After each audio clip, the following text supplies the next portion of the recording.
Good morning. How are you all doing? You're excited, full on fire for God? Or you're moaning and complaining? It's a choice we make. And over the last few days, we've talked a little bit about the fear of the Lord. Monday, I shared what the fear of the Lord is not. It's not natural fear. It's not demonic fear. It's not religious fear. And it's also not the fear of man.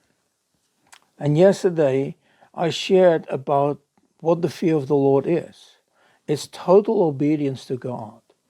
Yeah, it's obeying His very first commandment, which says, "Thou shalt have no other God before or beside me."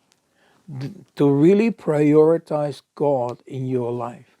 Today, I want to look at the early church and the fear of God in regards to the early church. And I want to read with you Acts chapter 9 and verse 31. And it says, "Then the churches throughout Judea, Galilee, and Samaria had peace and were edified, and walking in the fear of the Lord and in the comfort of the Holy Spirit, they were multiplied." There are three things that they experience. First of all, they had peace. And the peace that they have surpassed all understanding. It's like Jesus says, the peace that I give you is not the same as the peace. What does it mean to have the peace of God in our life? Well, it means being free from disturbances. It means to be calm. Yeah? When you're in a storm, it's very hard to be peaceful. In a place of rest. How often are we in a place of rest?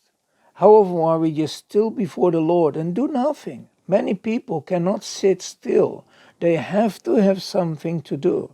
And so it also means being peaceful, being in harmony. So the early church had the peace of God in their fellowships, in their lives. Secondly, they edified. What does it mean to edify? It means to build up. It means to grow stronger. It means to be restored, to be renewed, to promote a growth in Christian wisdom. Promoting a growth in Christian affection, grace, virtue, holiness, blessedness. It literally means to be a house builder, to be a house builder. And then they multiplied. The church increased. It did not come from seminars. It didn't come from sermons. It came from God Himself. Why? Because there were two things that the early church had, and that allowed them to grow in these three things, to have these three things. Number one, they walked in the fear of God. And number two, they walked in the comfort of the Holy Spirit. In other words, the fear of God and the comfort of the Holy Spirit work together as one unit. They're like brothers. They're one. There was a balance between the two. It wasn't just the fear of God by itself at that time. They also had the Holy Spirit.